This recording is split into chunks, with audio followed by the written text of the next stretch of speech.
पूरी रिकॉर्ड हुई है एंड तक? ओके, सो बच्चा we were discussing about up till now that what are the exceptions. So we have discussed the exceptions. तो exceptions का मतलब क्या होता है कि अभी तक हमने डिस्कस किया कि कितनी हमारा doctrine of privity of contract क्या है. So doctrine of privity of contract क्या कहता है कि that only parties to contract से A and B are party to contract, तो उसके अलावा जितने भी लोग होंगे वो सारे के सारे स्ट्रेंजर टू कॉन्ट्रैक्ट हो जाएंगे. वो आपकी कंपेल नहीं कर सकते पार्टीज को परफॉर्मेंस के लिए. But when we talk about this exceptions, तो एक्सेप्शंस क्या कहती है कि अगर वो एक्सेप्शन कैटेगरी में फॉल कर रहे हैं तो even if they are stranger to contract they can file the case, they can compel the other party to perform the contract. फिर उसके बाद हमने कंटिन्यू किया था, जैसे ए एंड बी है, अगर ए और बी एंटर कर रहे हैं कॉन्ट्रैक्ट में तो ए और बी ही एक दूसरे को कंपेल कर सकते हैं. कोई एक्स वाई जी कंपेल नहीं कर सकता. वो एक्स वाई जी कब कंपेल करेगा? जब वो एक्सेप्शन कैटेगरी में फॉल करेगा.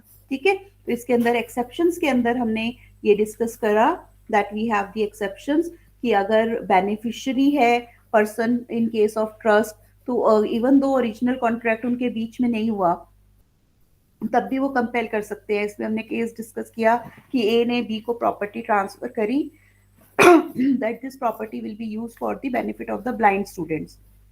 After A's death, we stop using that. So blind students can file a case against B for compelling him to follow because they are the beneficiary in that particular case. उनको उनके benefit के लिए वो trust create किया गया था, तो उस केस में वो चाहे स्ट्रेंजर टू कॉन्ट्रैक्ट है लेकिन वो बेनिफिशियरी है, तो उस केस में वो कंपेल कर सकते हैं परफॉर्म करने के लिए. Similarly marriage settlement of minor के अंदर as per your Indian majority act and Hindu succession act etcetera, तो उसके अंदर हमारा even parents are not party to contract but for the marriage settlement of the minor etcetera they can compel.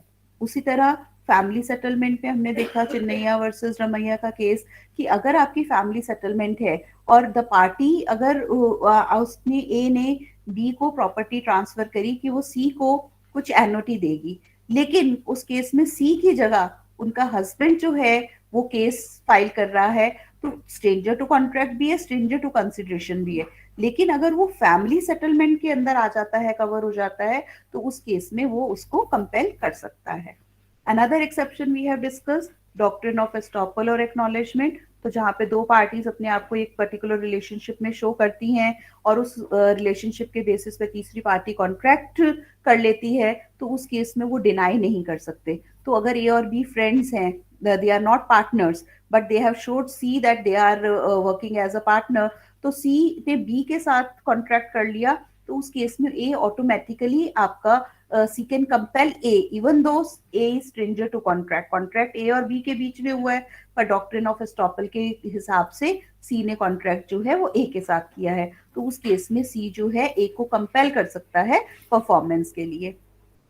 Assignment of contract कि जहां पर हम अपने rights और to do something we assign it to some other party, we have transferred those rights. तो जो the person to whom it is being transferred, the person has the right to act upon and compel the other party to perform the contract. इसी तरह अगर हमने किसी particular specific immovable property के against कोई charge create किया है in favour of a person, तो even though that person is not party to the original contract but वो इस एक्सेप्शन के अंदर उस कॉन्ट्रैक्ट को कंपेल कर सकता है दूसरी पार्टी को परफॉर्म करने के लिए.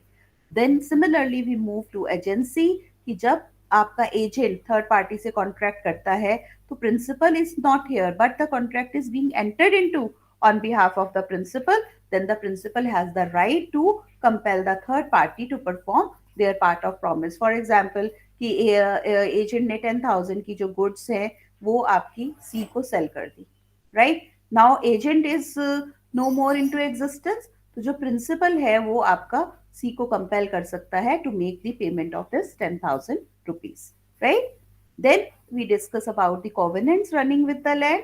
तो अगर किसी एक लैंड के साथ कुछ अटैच्ड कंडीशंस हैं उसको ट्रांसफर करने की, तो अगर वो कंडीशंस के साथ आपका ट्रांसफर हुआ है land to the other parties and the third party is not using और फॉलोइंग दोज कंडीशन, तो जो ओरिजिनल पार्टी है वो और any other party can compel the party to follow those covenants, those condition, even though the original party is not the party to the final contract. अगर C ने D को property transfer की है तो C और D के बीच में condition है as per doctrine of privity of contract, लेकिन एक्सेप्शंस के बेसिस पे वो जो है उन कॉविनेंट्स को कंपेल कर सकते हैं. A can file a case against G, B can file, तो this is possible, right? Up till this exceptions are clear to all of you? Yes? Yes, ma'am. Yes, Okay. ma'am. Okay, so now next move to the next point, stranger to consideration. When we talk about stranger to consideration, so stranger to consideration means the person who is not getting consideration in return. लेकिन अगर वो party to contract है तो वो आपका compel कर सकता है. जैसे हमारा सबसे पहला पॉइंट था लीगल कंसिडरेशन के लिए कि consideration must move at the desire of the promisor. तो वो प्रोमिसर की मर्जी है कि वो अपने बेनिफिट के लिए उसको ले रहा है या किसी और के बेनिफिट के लिए ले रहा है. तो अगर ए ने अपनी प्रॉपर्टी बी के नाम ट्रांसफर करी, that B in return is going to pay some compensation to सी. तो अब इस केस में ए स्ट्रेंजर टू कंसिडरेशन तो है, लेकिन वो स्ट्रेंजर टू कॉन्ट्रैक्ट नहीं है, क्योंकि कॉन्ट्रैक्ट जो है वो ए और बी के बीच में हुआ, राइट? तो इस केस के अंदर ए तो as a party to contract as per doctrine of privity of contract B को कंपेल कर ही सकता है, लेकिन जो सी है वो स्ट्रेंजर टू कॉन्ट्रैक्ट है. सी स्ट्रेंजर टू कॉन्ट्रैक्ट है, तो वो अगर एक्सेप्शन कैटेगरी में फॉल करेगा वो तभी कंपेल कर सकता है, अदरवाइज नहीं, right? I hope I was not very fast and you were able to get the concept, because we have already discussed these concepts in the earlier classes as well. Is it clear? So we have discussed the concept of doctrine of privity of contract, we have discussed the exceptions, and we have discussed the concept of stranger to consideration, right? So a stranger to contract cannot sue, but in case if he falls in the exception, then he can sue, right?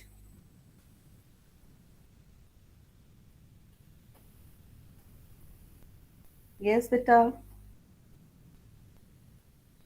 Ma'am, can you repeat that last point of whether